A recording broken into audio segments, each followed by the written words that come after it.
What's up, y'all? You're watching Union Minded. I'm your host, Eric, and today we're going to talk about the failure of the labor movement. What do I mean by failure? There's been so many victories. You know, at the peak of union membership, CEO to regular worker pay was roughly 22 to 1. $22 to the $1. That was the rate of pay difference between the CEO and the worker. That was at the peak of union strength.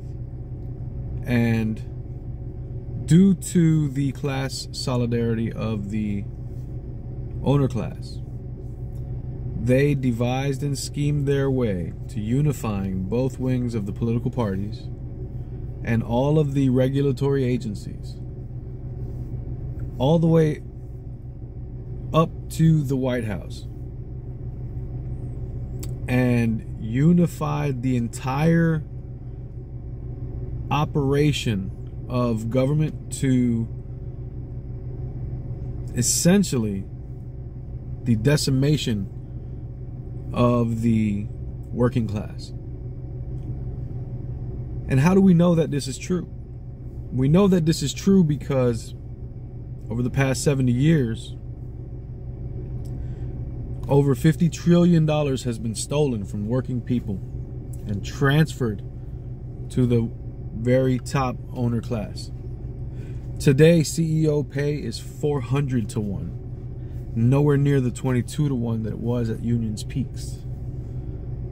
Today, it doesn't matter what side of the political aisle you are on. Today, you suffer under the same economic boot that is stomping on every working class person. And how did the labor movement fail? Well, at a very peak of strength, they began to rest on their laurels, or they began to retire, and the next generations of apprentices that were coming through and younger workers that were coming up in the labor movement were getting fat off of the rewards of the generations before them. And it was a lot, because it really did lift up the entire working class of the country, whether you were non-union or union. But with that feeding at the trough of the work of those before, the motivation to continue the work and continue the fight just wasn't there. And then with the unification of everything up top, you got to realize that the fairness doctrine was eliminated. So now you were allowed to have a channel like Fox News that was just straight propaganda. And that began to convince an entire portion of the population that unions were bad and that all these ideas were bad and evil and anti-American. And then you had the business class takeover of the Democratic Party, and they started to do deals that were harmful to unions and increasing outsourcing. But at the root of all of that was big business buying it all up. And over the years, with union membership getting more apathetic, when attacks would come, there just wasn't enough solidarity to be able to repel those attacks. And so when Reagan came and fired all of the air traffic controllers, there were levers in place that forced union members to not strike in solidarity. I say all that to say this. Just because we were down does not mean that the fight is over. The odds are stacked against unions in this country.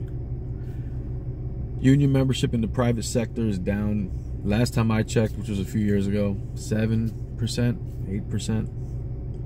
In the public sector, it's a little higher, but not much higher. 16%, maybe 10%. So overall, union membership is not at the highest, but there's been so much activity over the last couple of years and so much rejuvenation of the spirit of that working class struggle where everybody is suffering the same and we need to band together to fight, that I still believe there's a shot. So if you are part of a union, and no matter what part of the union you are, no matter what your age is, no matter what your ideology is, our fight has to be towards our true enemy. And our true enemy is not the Republican brother that is pulling wire with you, or the progressive brother who is into trench gluing pipe and helping you install conduit. The enemy is the owners at Wall Street, the owners of capital who are stealing all of the profits for themselves. And if we are part of a union that gets paid a very nice salary and we feel apathetic because we're doing fine, it's only a matter of time before the entire middle class is gone, including you and your fine job that you won't have to hand down to your kids or their kids. We got to stop with the nonsense and understand the fight that we're in. And it doesn't matter what you thought yesterday. What matters is how you carry yourself moving forward. Choose wisely.